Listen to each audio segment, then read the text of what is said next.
Bonjour et bienvenue dans ce nouveau chapitre de l'histoire de Thierry. Nous revenons pour la dernière fois à l'an 0 pour explorer les événements survenus sur le continent thierrien après l'exode des dieux. Il s'agit probablement du continent qui est le plus souffert de ce départ, les dieux ayant vécu sur la péninsule d'Or pendant de très nombreuses années aux côtés de leurs fidèles. Les humains, sous l'influence du royaume d'Ascalon, devaient désormais suivre leur propre voie, sans pour autant abandonner leur foi et leur dévotion envers les cinq. Ces derniers, depuis les brumes, suivraient toujours avec attention l'évolution de leurs fidèles et les soutiendront, principalement sous la forme de bénédictions. L'organisation de la nation humaine allait néanmoins évoluer. Le continent était beaucoup trop vaste pour qu'un seul royaume puisse bien fonctionner. Une nouvelle étape de l'histoire de l'humanité s'enclenchait, et elle allait poser les bases des fondations du pouvoir humain en Thierry.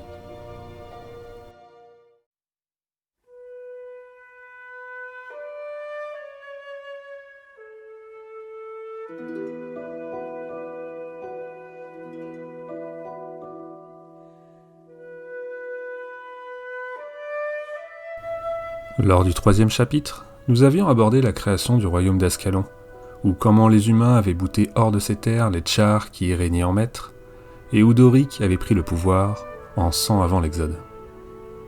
Il faut bien se rendre compte qu'à ce moment-là, le royaume d'Ascalon gouvernait l'ensemble des humains du continent. Cela incluait donc les terres d'Ascalon bien évidemment, mais également Or et sa cité Ara, ainsi que les nomades éparpillés dans la région qu'on connaît aujourd'hui sous le nom de Crite. Un bien grand royaume donc. La capitale de ce royaume s'établit à Draskir, siège du pouvoir humain au nord d'Ascalon.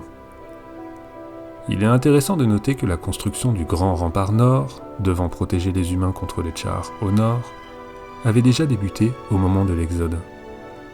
On peut donc se demander pourquoi la capitale humaine a été construite au nord du mur.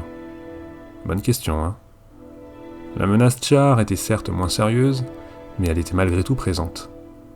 Et cette question est d'autant plus légitime étant donné que Draskir tomba aux mains des Tchars, à une période que nous ne connaissons malheureusement pas, obligeant les humains à relocaliser le siège de leur pouvoir à Rin, au sud du mur.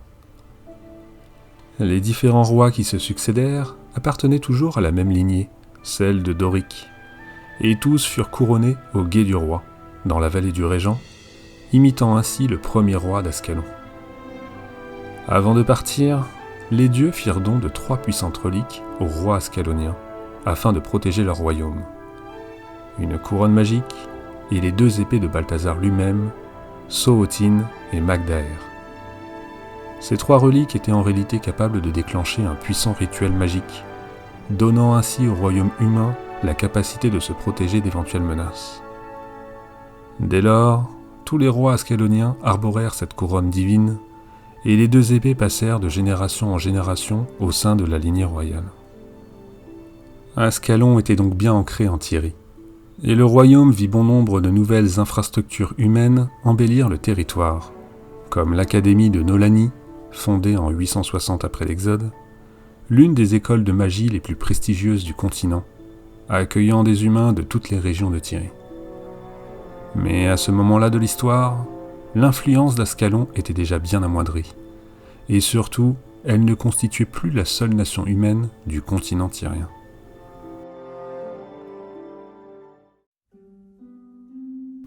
Or, la péninsule était un symbole pour l'humanité, même sous le gouvernement d'Ascalon. Après tout, il s'agit du lieu où les dieux et les humains arrivèrent en Thierry, point de départ d'une formidable histoire d'expansion et de conquête. Après de longues années à vivre aux côtés des dieux, les Oriens étaient un peuple très religieux, vénérant les 5 avec ferveur et admirant avec dévotion la cité qu'ils avaient construite main dans la main avec leur protecteur. Ara, la cité des dieux, était désormais vide. Les 5 étaient partis dans les brumes. Et s'il y avait un peuple qui était le plus touché par cet exode, c'était très certainement les Oriens. Pourtant, Or ne tarda pas à prendre son destin en main en tant que peuple favori des dieux. En 2 après l'Exode, Or se déclara nation indépendante et second royaume du continent thierrien. Et pour ne pas dévier de la volonté divine, la lignée royale orienne fut également issue du roi Doric, afin de garder au pouvoir le sang de celui qui sauva le monde lors de la fragmentation de la pierre de sang originelle. Après sa mort, Doric était même considéré comme un élu des dieux, et était célébré dans la cité scintillante sur la place des Lumières. La vie sur la péninsule reprit donc son cours, autonome et scintillante, gardant la cité dorée en l'absence de ses créateurs, et vivant d'art, de science et de magie au nom de l'essor du peuple humain. Bien sûr, à ce moment-là de l'histoire, personne ne se doutait que sous la cité, profondément enfouie dans l'océan, gisait l'un des dragons ancestraux, Zaidan. Si Ascalon avait droit à ses reliques divines, Or n'était pas en reste. Il est dit que les dieux, avant l'Exode, créèrent 2 bâtons légendaires aux plus grandes nations humaines, le sceptre d'or et le bâton des brumes. Ces bâtons avaient pour but de protéger ces nations, mais leur pouvoir amenait plutôt à la corruption des hommes. Alors les dieux reprirent ces artefacts, qu'ils scellèrent dans les tombes de leurs souverains. Même si le bâton des brumes resta caché dans les saillies empoisonnées de la désolation, ce qui tente à penser que ce bâton était destiné au roi primitif, le sceptre d'or, lui, fut trouvé et ramené à Or, se succédant de génération en génération pour la protection du royaume. L'influence d'Or semblait s'étendre au-delà de la péninsule, allant jusqu'au sud de la côte ternie. Lors de la seconde guerre corsaire à Elona, que l'on a brièvement mentionnée dans le chapitre 8, 2 armées de corsaires s'affrontèrent, avec à leur tête Dame Glaive et le maréchal Matoa. Cette guerre s'acheva en 1016 après l'Exode, et Dame Glaive, battue par son rival, s'exila jusqu'à la péninsule d'Or, cherchant un refuge à bord de son navire, la Reine des Fous. Oui, je n'invente rien, c'est bien le nom du navire. Le roi aurien Zoran accueillit la corsaire et son équipage et passa un marché avec elle, lui offrant un lieu de retraite dans les fragments d'or. Cette petite histoire aurait pu très bien se terminer, excepté que le second du navire, Fendinin, passa également un marché avec le conseiller du roi, dans le but de s'approprier la Reine des Fous, ce qui amena bientôt tous les membres d'équipage à être maudits et scellés dans les fragments d'or. Or s'établit donc logiquement comme le second royaume humain à voir le jour sur le continent tyrien. Il restait donc une région un peu éloignée, entre Ascalon et Or. Une région qui allait également débuter son histoire.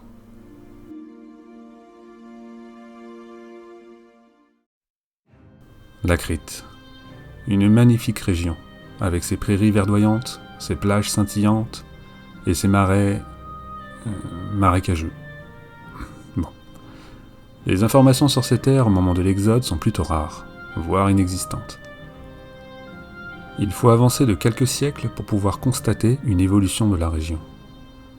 Nous l'avions évoqué lors du 6e chapitre, la Crite fut colonisée par Elona en 300 après l'Exode. Comment cela s'est passé vis-à-vis d'Ascalon et d'Or ? Là aussi, aucune archive ne mentionne un quelconque conflit. Mais l'appartenance à la région à Elona ne dura pas longtemps. En 358 après l'Exode, le prince héritier d'Or, Mazdak, renonça au trône qui lui était destiné pour se diriger vers la région critienne et y fonder son propre royaume indépendant, le royaume de Crite, le 3e et dernier royaume humain du continent tyrien, lui aussi guidé par la lignée royale de Doric. La capitale du royaume fut installée sur la côte sud, l'Arche du Lion. On peut là aussi émettre des suppositions sur l'origine de cette ville. Le lion notamment, symbole de la ville, n'est pas un animal que l'on peut retrouver en Crite, mais à Elona. On peut donc émettre l'hypothèse que la cité existait déjà lorsque Mazdak y fonda son royaume, construite et habitée par les colons éloniens. Cette capitale sera pendant des siècles à venir l'une des cités les plus importantes dans l'univers de Guild Wars, qui ne manquera pas d'évoluer au fil de son histoire. Ainsi débuta l'histoire de la Crite. Les rois s'y succédèrent, certains plus marquants que d'autres. On peut évoquer par exemple le roi Oswald Thorn, dont le règne était plus chaotique qu'autre chose. Et cela avait commencé avant son accession au trône, tuant son frère, sa femme et son père dans une folle soif de pouvoir. Si ce nom ne vous dit rien, c'est sûrement parce qu'il est plus connu aujourd'hui sous le sobriquet de roi démon, qui revient une fois par an des brumes vers la Tyrie. Un personnage particulièrement sympathique. La région fut rapidement peuplée, et de nombreux édifices marquèrent la présence de l'humanité en ces lieux, comme le Temple des Âges, monument sacré où les 5 dieux étaient vénérés. Ainsi, sans jalouser ses aînés, la Crite se dressait fièrement sur le sol tyrien, et appuyait un peu plus la domination humaine sur ce monde.